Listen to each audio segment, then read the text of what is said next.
Hi, I'm just having my daily bath, and I wanted to talk to you about two techniques I use when I'm just laying in the tub. And these are there's two different perspectives on the power of self-talk and positive thinking. So the first one is that when you hear your negative talk in your head, like I'm so sick, I'm never going to heal, why aren't I healing, what do I have to do, why does this keep going on, why can't I, why I'm not good enough, you know, other people must think this of me, and I'm not a good mom, and I'm not a good wife, and I'm not a good person, and why can't I heal myself no matter what I do, and on and on. You have all these negative thoughts about your symptoms and about healing. And okay, so when you hear those thoughts, there's two ways to go about it. And the first one is you can change your thoughts completely to the positive. And you've all heard that one, and I'm sure you've tried it numerous times. Like, change the thought, like, why can't I get to healthy, to like, you're doing a great job. Lisa, you're doing a great job. Every day you're getting healthier. You are a great mom. Despite what's going on in your life, you try your hardest. And so you can have these kind thoughts to yourself, like, instead of saying like, oh, I'm so tired, or my neck kills, or I'm feeling these symptoms, you can say like, oh, they're not as bad as they usually are. I'm feeling a little bit of these symptoms. Or,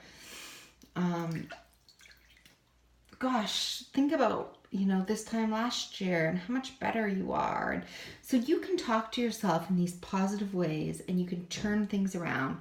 And that's the first technique. So that's the first technique that you can do every time that you're in the bath, or you're in a moment of sort of mindful meditation, not meditation where you're clearing your mind, but a mindful meditation, or you're sitting with yourself.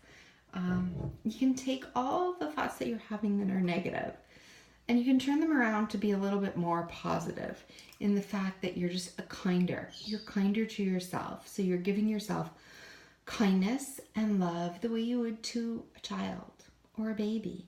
You wouldn't say, oh, you stupid baby, like, no wonder you're crying, you are stupid and you'll never get well. Yeah, you'll never go well. You should just cry for the rest of your life. You would never say that to a little child. You'd say, it's okay, like, come here. Like, you're doing a great job. Let me help you. Give you a kind, gentle hug, and you're a good person, and I love you. And you would say all these wonderful things to a child, which is in essence the first technique of what you can do to change those internal thoughts, or to ease those internal thoughts, or to be just more kinder, compassionate, and loving to your internal thoughts, if you think of it that way. If positive thinking is just too hard for you to wrap your head around, because why would you have anything positive, like, to be positive about? This is a shitty situation. You've tried your hardest, and you can't just flip it around from like, I'm so sick, to I'm super healthy. That's not the idea here. The idea is to be kind to yourself. Like, I'm sorry you're sick, but you're doing a great job and you're getting better. You're working hard, and all these little changes are adding up. So it's more like being kind and giving yourself positive reinforcement, like you would to a child, to keep going forward. So that is one technique. The second technique, which is often overlooked and I find even more powerful than the power of thinking, is to allow yourself to embrace the negative. And what I mean by that is to sit with those thoughts. I'm never going to get well, I'm whatever. And to really not be kind and compassionate to yourself, but to be empathetic. So now you're changing. You're allowing yourself, you're like that therapist, or you're like that friend who is just there and is willing to listen, and you're going to be empathetic. So it's like, yeah, I can hear you. I hear those thoughts. Like, I'm afraid, yeah, I hear you. You're afraid you're never going to get well. You're feeling completely lonely. and isolated and down, like you're feeling worthless and shameful and guilty, and just to really feel those feelings and identify with them and empathize with them in the way that, like, yeah, it's okay to feel these feelings, because the reason why you haven't been able to resolve these feelings, this depression, this deep sadness, this deep regret, remorse, just terrible negativity, is because in a way you're shutting yourself up every time that you try to think about it. The positive side of you is coming in and saying, no, it's going to be okay. You're going to be okay. Like, pull yourself up by your bootstraps and let's get going. It's that type A personality. It's that fix it. It's the parent swooping in. It's the person wanting to help you and care for you and change the thoughts and fix it.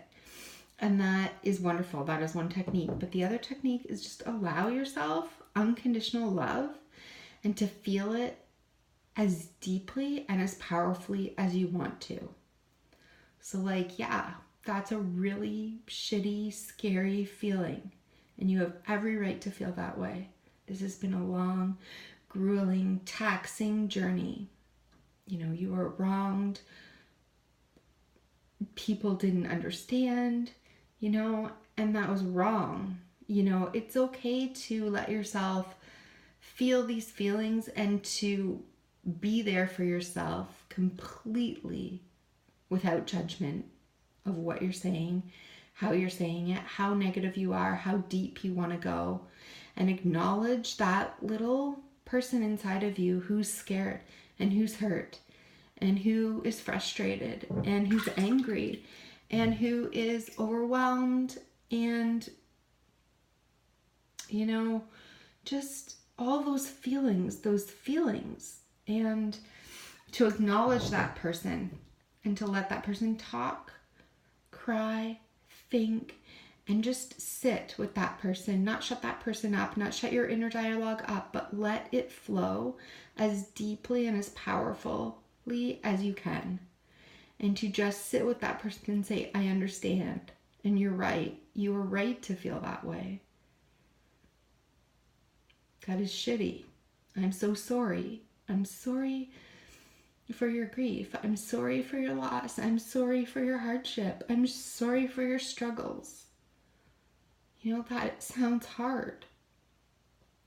You know, and then when you've sat with that long enough, you will know, because some of the feelings will start to rise and dissipate and soften.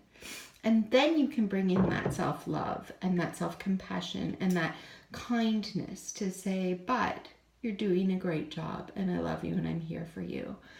So, you know, sometimes to go as deep as you can is even more powerful than stopping your negative thoughts and changing them into positive thoughts. Because possibly, and one of the theories out there is that unresolved feelings get stuck. They get stuck in parts of the body, they get stuck in tissues and organs, and they sit and when you're not hearing the expression of them, they try to express themselves in other way. So through pain or through fatigue or through a physical means that will get your attention.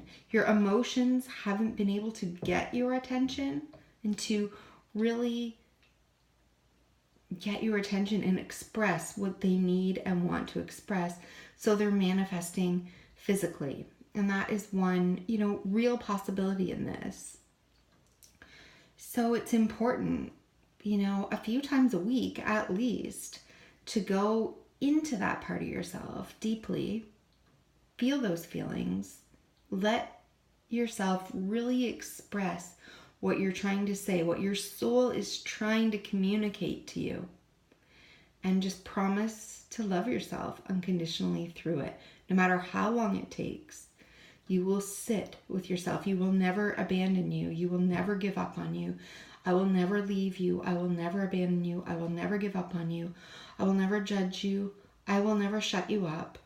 I will never, you know, I will be there for you and I will understand what you're going through.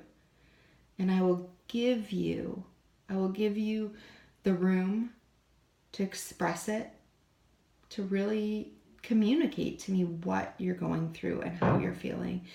And I think that on a soul level, it's that sort of balancing act. Stopping your negative thoughts that are unnecessary and changing them with kinder, more positive thinking.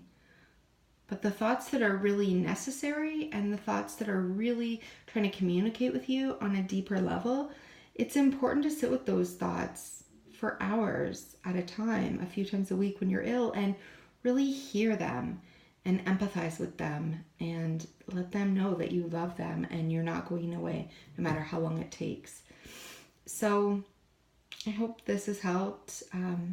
It's a balancing act. I'm still not sure myself how exactly to balance it, but I know that it's important that we stop excessive negative thinking, but that we also listen, deeply internalize and listen to your soul speaking its hardships, its truths, and its fears, sadnesses, all those things, and that we really allow that expression to come forth. So I hope this has been helpful, and a bath is a great time to do it. So hope you practice that.